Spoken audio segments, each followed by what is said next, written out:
তুমি মাইকের ব্যবসা করো, মাইকের ব্যবসা, এই মাইকের এরা যারা আছে মাইকের লাগে, ওকে অ্যাড কি জানেন, সামনের পর বড় ধুমসা বক্স একটা লাগাই দিয়ে দিন রাত ভরে ডিজে না কি কয় ঢোলের বাড়ি ঠেলায় ফাঁসাইলিরা কিনা বেছে যেতে পারে না। ফাঁসে এক হুজুরির যায় নামাজ, আতর, রুমাইল টুমাইল এগুলোর দোকান, ও ঢোলের বাড়ি ঠেলায় হুজুরির ওখানে খদ্দেরই দাঁড়াতে পারে না। হুজুর কইছে বাবা একটু আস্তে কর। ওরা কয় কি যার যার পজিশনে তার তার মাত্র বাড়ি, আমরা এখানে 1.5 লাখ টাকা দিয়ে পজিশন নিচ্ছি, আমরা যেভাবে খুশি সেভাবে ব্যবসা করবো, আপনারা যেভাবে পারেন করেন। মূল্য ইমাম সব মানুষ একটু ছোট দোকান দিয়েছে, বেতন পায় 4,000 টাকা, ওই দিয়ে কিছু ডলি বা তার দিকটা খাই বসতে পারে, তারা ওইভাবে সাফাই রাখে। ইমাম সাহেব কি এর কতদিন মধ্যে কয়ে পারে না, ওরাতে ঢোল টকর বাজায় রাত 12টার পরে তো ঘুমাবে, সব গুছাই গাছায় যখন দোকানটা বন্ধ হয়ে যায় শাটারটা নিয়ে ভিতরে শুইছে, ইমাম সাহেব সেই সময় খালি জের একটা মুগুর একখান নিয়ে ঘরের মধ্যে ঠাস ঠাস করে বাড়ি উঠছে। ওরা কাছে কি আরেন কাজে পজিশনে বা 1.5 লাখ টাকা দিয়ে তোকে পজিশনে দিন ভরে আকাম করছিস, আমার পজিশনে ফজর পর্যন্ত এই করবো, এতক্ষণ ঘুমাইতেই ফজর বাদ ঘুমাতে, ফজর পর্যন্ত ঘুমাতে দেবো না। দেহি শয়তানের দল মাইকের ব্যবসা কোয়ানে যায়।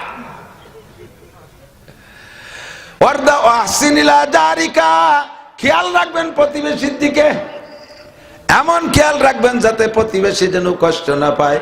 ওই লোকটা সব চাইতে ভালো, এদিক দেখেন, ওই লোকটা সবচেয়ে ভালো, অরিজিনাল ভালো, যেই লোকটারে তার প্রতিবেশী ভালো বলে। প্রতিবেশী, আমি আপনাদের এখানে আসছি একদিন হাসি খুশি আনন্দ করতে করে গেলাম, টুপিটা মাথায় পাগড়ি পুগড়িতে নামাজ কালাম পড়িয়ে গেলাম, আপনার মুড়ি ভাবা কুতুবু লাগতাম।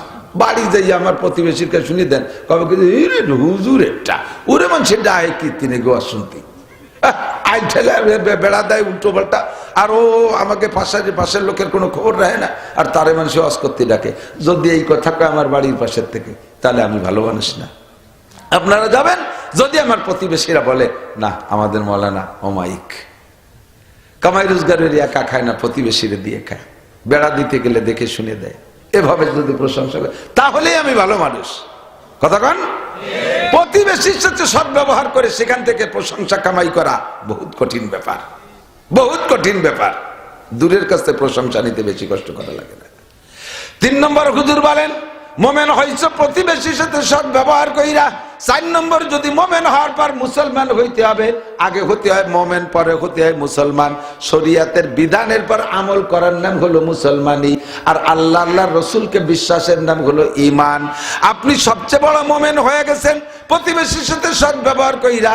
এবার সবচেয়ে বড় যদি মুসলমান হতে চান, হুজুর বলেন ওয়া আহিব্বা লিন্নাসি মা তুহিব্বু লিনাফসিকা তাকুম মুসলিমা। যদি তুমি, খেয়াল করতেছেন সবাই, অন্যের জন্য তাহা পছন্দ করো যা নিজের জন্য পছন্দ করো, নিজের জন্য যেটা পছন্দ করো না করবা না, ওইটা অন্যের জন্য পছন্দ করবা না। যদি এমন হতে পারো তাহলে তুমি মুসলমান। নিজে যেটা পছন্দ করো না এইটা আর একজনের দান করে দাও। জামা যেটা ছিঁড়ে গেছে, লুঙ্গি যেটা ছিঁড়ে গেছে, প্যান্ট যেটা ভাষায় তালি দিয়া ফকির আসলে সেইটা দান করে দিলে। বিস্কুট যেখান খাতি পারে না পচে গেছে, এক কামড় খাইয়া নান্টু তুই খা, নান্টু যে দিয়ে দিচ্ছে, ঠিক কে কয় ভাই যার কয় পচা, তা পচা তো তুমি না খাও বেলেটা দিয়ে দাও, নান্টুরে সাধো কে, তোমার জিব্বে কি শোনাই দিবা নানু যে তুমি খাবা না, নান্টুর পচা জিব্বে দিয়ে পচা বিস্কুট খাবে। ভান্তাবাদ কটা খাতি পারে না পচে গেছে, ভয়ের ভান্তাবাদ খাইয়ে যা। ফকিরা মানুষ, তুমিও মানুষ, যেটা তুমি খাইতে পারো না ফকিরে দিবা কেন? যে মাছ পচে গেছে গন্ধ তুমি খাইতে পারো না পাশের বাড়ি লাগে দিবা কে? যে গোস্ত নষ্ট তুমি খাইতে পারো না সেটা প্রতিবেশীরে কেন দাও? আরে যেই কম্বল তুমি গায়ে দাও না শীতকালে, সেই কম্বল কেন তুমি দান করো? বলি থাকি রে মাঝে মাঝে, কম্বল দেয় ইদানিং শীতের কম্বল দেয় ছাগলের জ্যাকেট, যারে দেশে সে গায়ে দেয় না, কয়েকদিন পাপোশ বানাইছে, এরপরে ছাগল রে গায়ে দিয়ে দিছে, ছাগলের 2 মধ্যে ভিজে ফেলাইছে, কয় তাড়াতাড়ি খুলে নেন, ঠান্ডা লাগবে না, নিমোনিয়া হবে না। সে ছাগলের গাছতে খুলিয়ে নিয়ে ধুইয়ে পরে হাড়ি ধরা নেকড়া বানাইছে। এই দেশের কম্বল 80 টাকা দামের কম্বল, আপনি নিজে কি তাই গায়ে দেন, ব্যবহার করেন? আপনি 7,000, 8,000, 10,000, 12,000 টাকা দামের বিদেশি কম্বল ব্যবহার করেন, গরিবরে কেন 80 টাকা দামের কম্বল দেন? যেই কম্বল আপনি ব্যবহার করবেন না সেইটা কেউরে দেবেন না। জাকাতের লুঙ্গি দেন, যেই লুঙ্গি আপনি ব্যবহার করেন না সেই লুঙ্গি দেন। একবার দুয়ে মার ভেঙে গেলে তারপরে ওই লুঙ্গি পরা যায় না, একেবারে ওলাখের সব দেখা যায়। এমন কাপড় কিনে দিয়েছেন যে কাপড় বউ পরলে নামাজ হয় না, পাতলা ফিরফিরে। বাজারেও বেচা যায় না এমন কাপড় দেন জাকাতে, চাউল দেন এমন চাউল যা জীবনেও খাওয়া যায় না, গরুরে সেদ্ধ করে দিলে খাইয়ে গরুর গ্যাস্ট্রিক হয়, এইরকম চাউল আপনি দান করছেন। এইগুলো দিয়ে আপনি কোনোদিন মুসলমান হইতে পারবেন না। হুজুর কয় ওয়াহিব্বালিন নাসে মা তুহিব্বুলি নাফসিকা তাকুম মুসলিমা। কম্বল কম দেন, 50 খান কম্বল দেন, 500 না দিয়ে 500 কম্বলের টাকা দিয়ে 50 খান কিনে দেন 5000 টাকা দামের কম্বল। একবার যদি কোনো গরিবরে 5000 দামের টাকা দামের একটা কম্বল দেন, 30 বছরের মধ্যে ওরে দেয়া লাগবে না, যত্ন সহকারে একটা দামি কম্বল অনেকদিন ব্যবহার করা যায়। কতক্ষণ ঠিক ঠিক না? একটা লুঙ্গি দেবেন কমপক্ষে 1 বছর পরে নামাজ পড়তে পারে, একখান কাপড় দেবেন কমপক্ষে 1 বছর পরে নামাজ পড়তে পারে, এমন সুন্দর কাপড় আপনি দান করবেন। ওয়াহিব্বালিন নাসে মা তুহিব্বুলি নাফসিকা তাকুম মুসলিমা। ঈদের সময় আপনার বউ বাচ্চারে যে কাপড় দেবেন, আপনার বাড়ির কাজের মেয়েটারও সেই কাপড় দেবেন।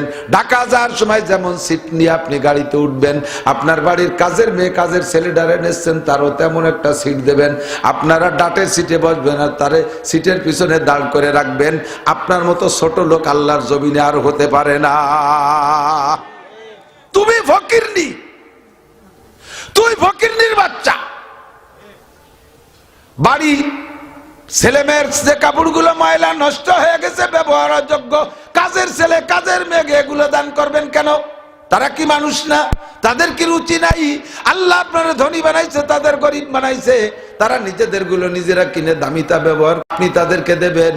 দেখবেন এদিক তাকান, ফকির কিন্তু নিজের জন্য কোনোদিন নিজে দোয়া করে না, তারে যে দেয় তার জন্যই দোয়া করে। কতক্ষণ ফকির 5 টাকা চাইছে 10 টাকা দেবেন, দেখবেন 2 রাকাত নামাজ পড়ে আল্লাহ চাইছি দাতাচ্ছে সেটা বলুন, আরে লাখ লাখ টাকার মালিক বানাই দাও, আপনারে দোয়ার। ও কলিবারে যে আল্লাহ আমারে বিক্রি না লাগে, আমারে ধনী বানাই দাও, আমার দাঁড়িয়ে দাঁড়িয়ে ঘুরতে, ও তা কয় না কোনোদিনও। নিজে বড় লোক আর দোয়ারে না, যে দেয় তারে আরো বড় লোক বানানোর দোয়া করে।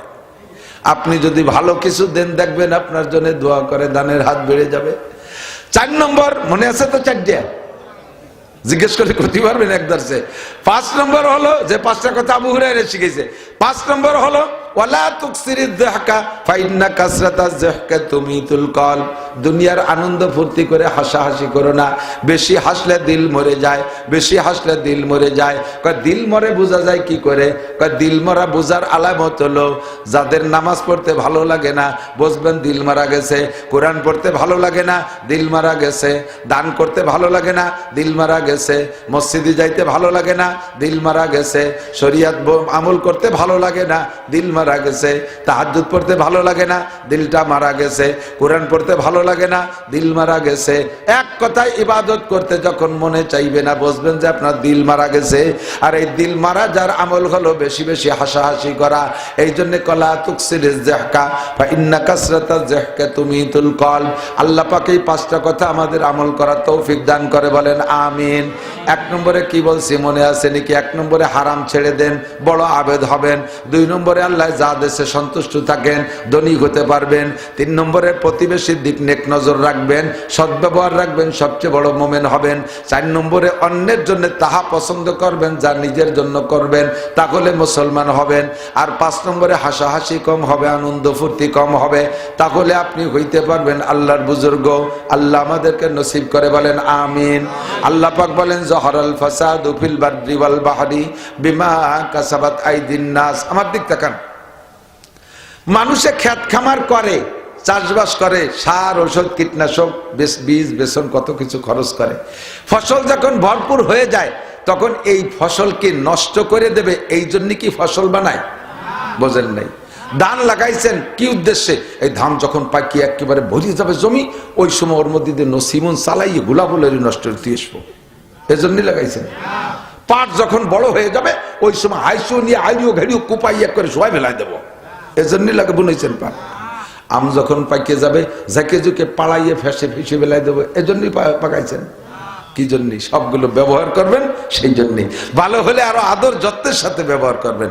এই যে কফিওয়ালারা কফি লাগাইছে দেখছেন না? কফি ইউটিউবে দেখি মাঝে মাঝে, কফির খেতে যাইয়ে দাউ দিয়ে সব কোপ আছে আর লাঠি দিয়ে বড় কফিরে মাটির সাথে মিশাই দিচ্ছে।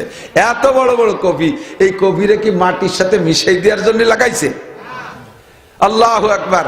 পেঁয়াজে যখন দাম পাইনি পচে গেছে ডেলি ফেলাই দিয়েছে, পাট নিয়ে গেছে বাজারে, পাটের দাম পাইনি ফেলাই দিয়ে চলে আসছে। মাদ্রাসায় চামড়া কালেকশন করছি, 40টা চামড়া নেলই না, শেষে তা পানিতে ফেলাই দিছি। এই চামড়া এত কষ্ট করে কালেকশন করছি কি পানিতে ফেলে দেওয়ার জন্য? এর থেকে পয়সা কামাই করবো সেজন্য, কিন্তু ফেলালাম কেন? কভিরে ভাঙলাম কেন? পাটে পানিতে ফেলাই দিলাম কেন? বেচলাম না কেন? ওর ভিতরের থেকে যা পাওয়ার আশা ছিল তা পাই নেই, সেই জন্য নষ্ট করে দিছি, ঠিক না?